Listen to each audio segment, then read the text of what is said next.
So today's class, we'll be discussing about properties and function of cells.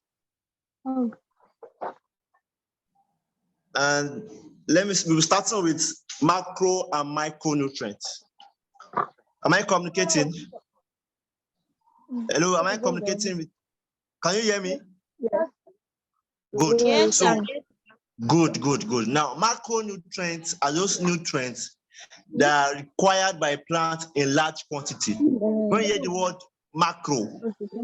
macro means large, while micro means small. So macronutrients are those nutrients that are required by plants in large quantities. Now, example of this nutrients, NPK. Say NPK class, NPK.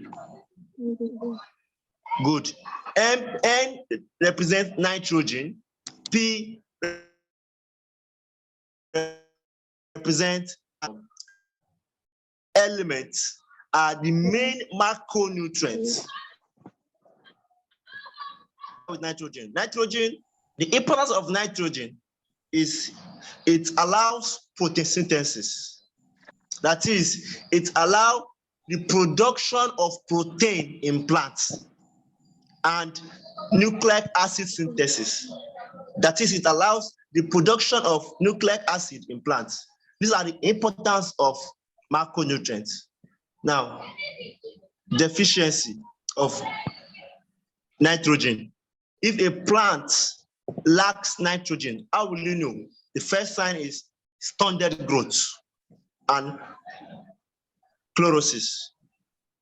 So these are the deficiency of plants that lacks nitrogen. Now, phosphorus. Importance of phosphorus. It allows formation of coenzyme and proteins, and also give rise for the formation of stem, roots, fruits, and seeds. These are the importance of phosphorus. That's why most plants make use of fertilizers that contains nitrogen, phosphorus, and potassium. That is the most recognized fertilizer is NPK. So what are the deficiency of phosphorus? Poor root development, stunted growth. These are the deficiency of phosphorus. When you see a plant that cannot stand erect, a plant that's finding it difficult to stand erect, that plant lacks phosphorus. Another macronutrient is potassium. Potassium also allows photosynthesis and cell membrane formation. You realize that all these macronutrients, their main function is to allow the formation of protein and the growth of the plant itself. So these are the main function of macronutrients. Now let's look at deficiency of potassium. One, premature death. So when a plant lacks potassium, that plant dies before its lifespan. That is before it matures. It dies before it matures. Another sign is the leaf margin turns brown. That's why you see some plants, instead of it to have a greenish color, that's brown color. This is as a result of a lack of potassium. We also have magnesium. And the importance of magnesium is formation of chlorophyll, helps in cell division. So these are macronutrients, their importance and their deficiencies. So let's move to micronutrients. Micronutrients are those nutrients, just as the opposite of macro, they are those nutrients that are required by plants in small quantities. This includes the following: zinc, copper, manganese, boron. All of these are micronutrients. Now, importance of zinc. Zinc is necessary for the synthesis of auxin. Now, auxin is a plant hormone. Auxin is a what? A plant hormone. So zinc allows the production of that plant hormone. Now, when a plant lacks zinc, such plants will have a poor growth. We also have copper, which allows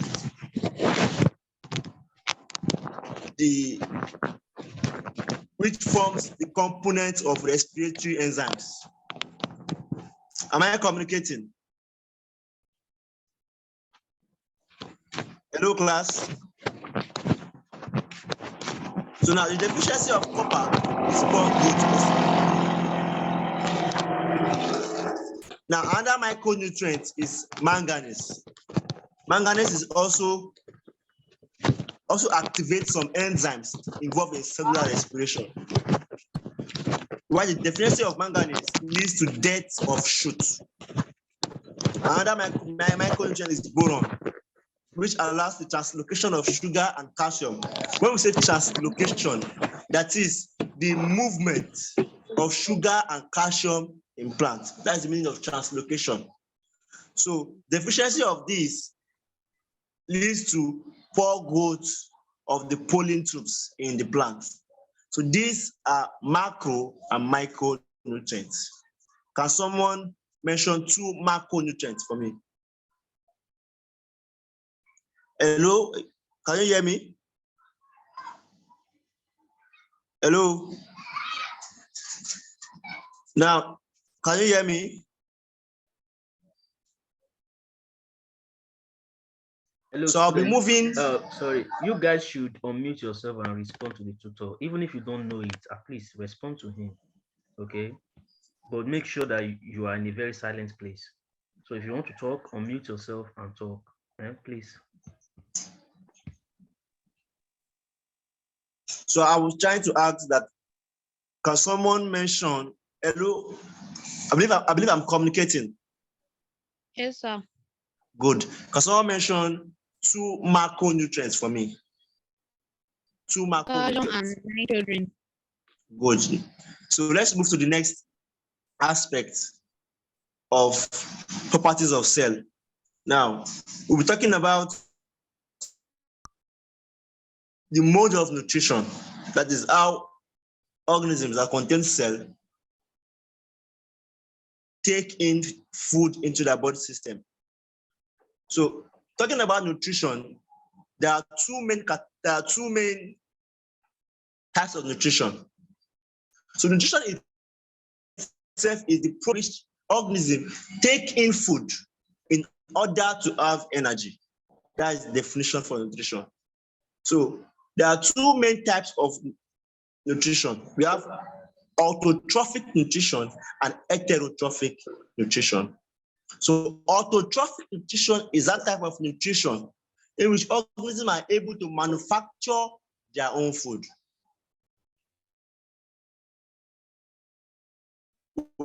Why? Depend directly. So these are the 2 main types of nutrition. You can see the image here. Autotrophs are mainly plants, algae, some bacteria, and phytoplankton. Why? Heterotrophs are animals, fungi, most protozoa, and most bacteria. Now, autotrophs is subdivided into 2. We have photosynthesis and chemosynthesis. So photosynthesis, as the name implies, photo, light, synthesis, production. So photosynthesis is the process by which green plants synthesize, or we can say produce organic compounds from inorganic raw materials in the presence of chlorophyll and light. That's photosynthesis. It's a process by which green plants manufacture their food in the presence of chlorophyll and light. You can see for photosynthesis to take place, carbon dioxide and water will react together to form glucose and oxygen. The glucose is the organic compound, while carbon dioxide and water is the inorganic material. So this is how photosynthesis is being formed. Now, what are the mechanisms of photosynthesis? Photosynthesis involves two stages. We have the light phase and the dark phase. As the name implies, light phase. So light phase takes place during the day, while dark phase takes place at night. Now for light phase, 4 stages is involved. The first stage is the activation of chlorophyll 2. The chlorophyll traps energy from the sun, then gets energized. Don't forget that the chlorophyll is inside the stomata of the leaf. The chlorophyll is inside the stomata of the leaf. Now, when during the light phase, the chlorophyll trap ultraviolet light from the sun. Then photosynthesis of water takes place. That is, water splits into 2 ions, hydrogen ion and the hydroxide ion. So after the splitting of water, then the hydrogen ion is now transferred to NADP. The full meaning of NADP is nitroadenodiphosphate. That's the meaning of NADP. Then this now leads to the formation of ATP from ADP. ATP is adenosine triphosphate. So this takes place at night. This takes place during the day, as the light phase. So after ATP is being formed, so energy is now stored, which will be used at night. So the dark phase, it does not need chlorophyll or light to take place. The dark phase does not need chlorophyll or light to take place. Now during the dark phase, what really occurs is that the hydrogen ion and the carbon dioxide molecule are combined chemically under the control of enzymes to form the simple sugar. So when hydrogen ion combined with carbon dioxide during the dark phase, a simple sugar is being formed. So that is how the mechanism of photosynthesis occurs. Now, what are the conditions for photosynthesis to take place? There are 2 main conditions. External conditions, which include light, water, carbon dioxide, mineral salt, temperature, wind, etc. And the internal factors, which include chlorophyll 2 and enzymes. So these are the main conditions necessary for photosynthesis. Now, importance of photosynthesis. Photosynthesis is important as follows.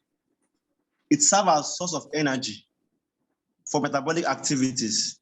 It is needed in food cycle. And all animals which are heterotroph depends on photosynthetic organisms. All animals depend on photosynthetic organisms to survive.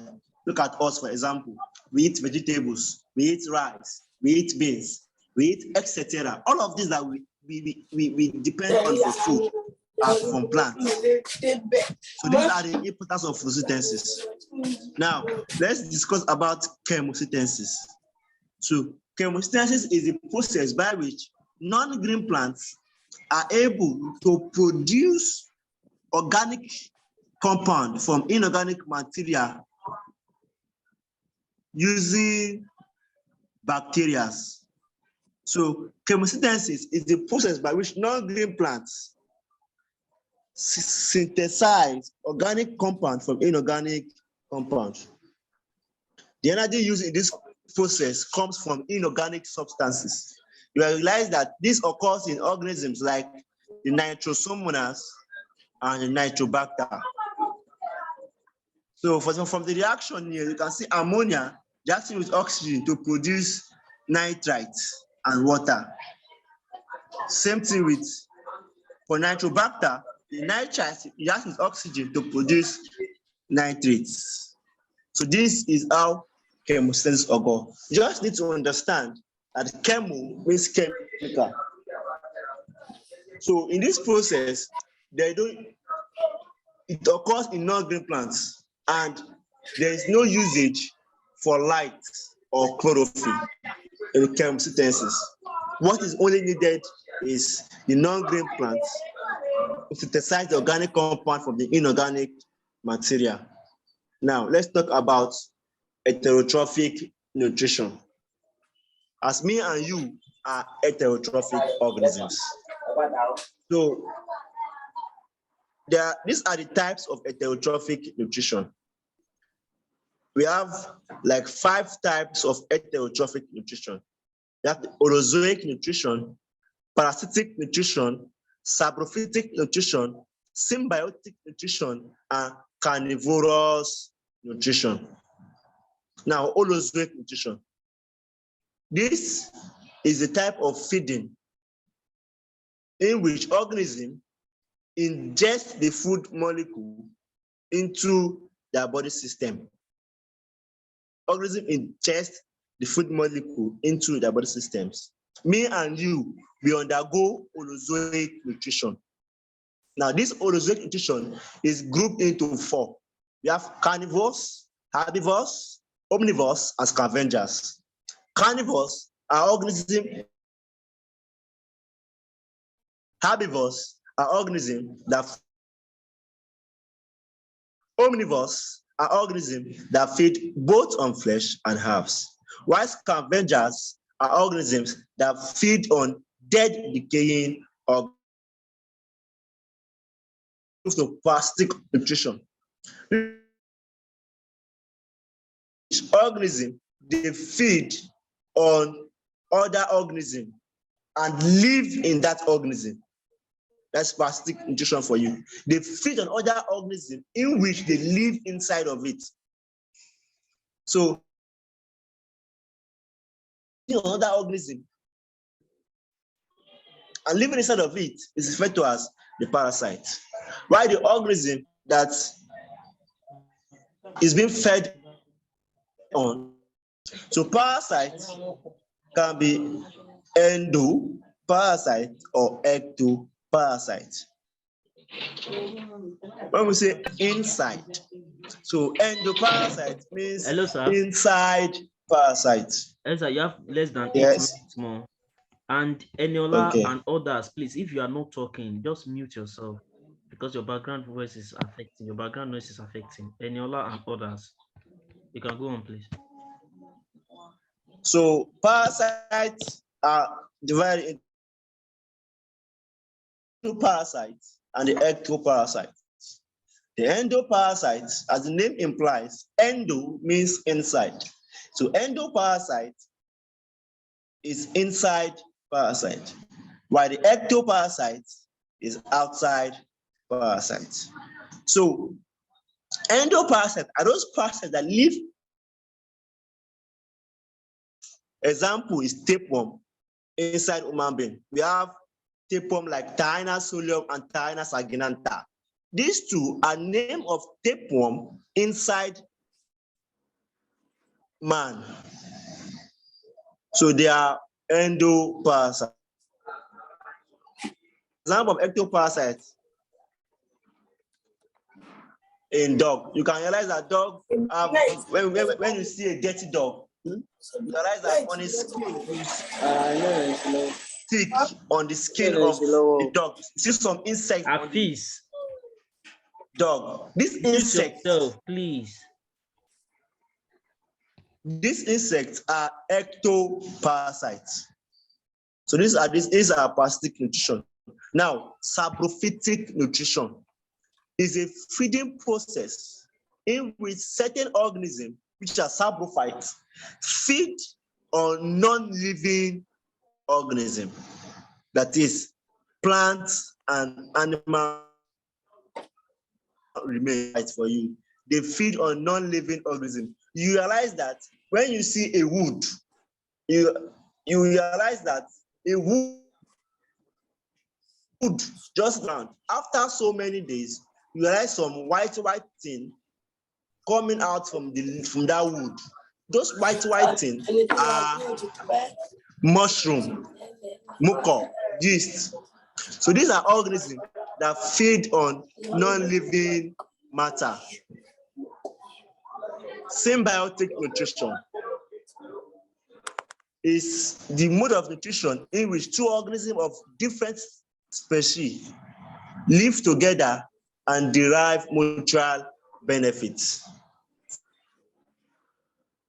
from each other. Are the nitrogen fixing bacteria and the root nodules of legumes. So the roots of legumes, you realize there are some bacteria that live in the roots of legumes. Now, these two organisms have benefits for each other. The roots of legumes, the provide nutrients of legumes grows, while the nitrogen-fixing bacteria feed on the roots of legumes to survive. This also occurs in fungi in lichen. Another form of nutrition is a carnivorous supply, carnivore. So this is a feeding process in which some plants feed on organism. Imagine plants feeding on organism. So such plants are known as carnivorous plants.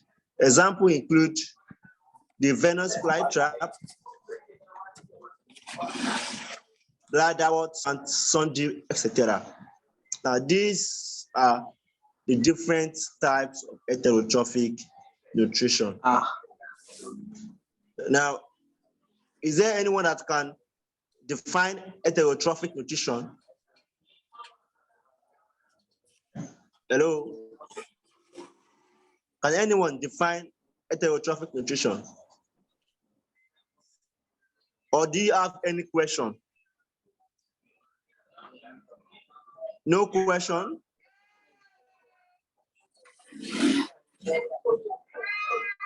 Any question? You can unmute yourself if you want to talk, if you are in a silent place.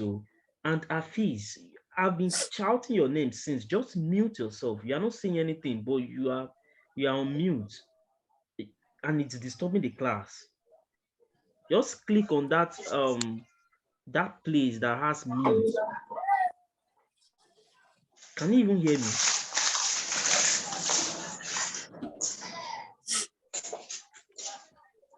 So if you have a response to what the teacher is saying, please, you can unmute yourself and talk. And continue from here. Thank you and enjoy your night. Goodbye.